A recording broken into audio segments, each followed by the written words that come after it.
Hey y'all, so today we're going to talk about showing up, and not just showing up in the physical, but showing up in the mental, showing up in the physical, showing up in the spiritual as well.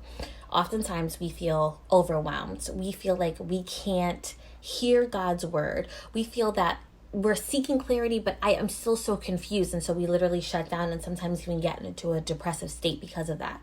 You can't hear God. You can't get to the next level of your life because you're not showing up for yourself. Oftentimes, we show up for everyone else. We show up for our spouses. We show up for our kids. We show up for our job. We show up for everyone else but us. And when we don't show up for us, all those other areas of our life that we are important and being a part of, they suffer. They literally suffer. No, you can't give 100% to your spouse or your kids if you can't give 100% to yourself. God forbid you can't give 100% to them. How are you giving 100% to God? We often idolize God so much of how great he is, link in bio, Christ follower, whatever. But you don't even show up for him. You give him the last 2% of yourself while you give everybody else the majority. And then that last 1%, you're like, oh my God, the day has gone by and I've done nothing for me.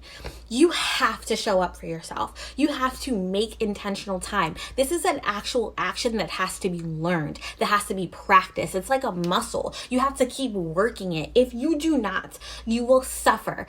And what happens when you don't work your muscles? They get weak, right? And then you have to start all over again, and then you're sore. You have to go through those growing pains again. But if you want to show up for everybody else in your life, you got to show up for yourself first. The moment that you start putting intentional time aside for you, intentional time aside for God even, you'll be amazed of how peaceful your life will become. Oftentimes we're in good spaces, but we're not in a peaceful space. We're in a messed up, chaotic space, worried about everything and everybody else because we aren't at rest with ourselves. And that's toxic. You don't want to put toxicity into everything else in your life. If you are the well and you are the temple and you have to pour into everybody else, how do you expect to do that if you are empty inside? So I'm tasking you today to literally put yourself first.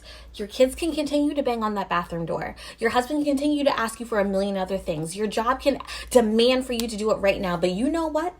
Life will not stop if you wait an additional 5 to 10 minutes to literally just center yourself. But how do you do that? How do you do that? You literally take intentional time. If that means going to your car and turning off everything and just digressing, if that means a release of tears, people who are upset and don't want to cry and say, I'm strong, I don't cry, that's dumb. Tears are liquid prayers. Sometimes you can't even communicate how you're feeling to God because you're so upset and the tears will run down. And that's okay. You have to take time for yourself. If you don't, you will absolutely regret it. Y'all want to know about how you can hear God's voice? You want to know how you can spend intentional time with him? You do? New video coming soon about that.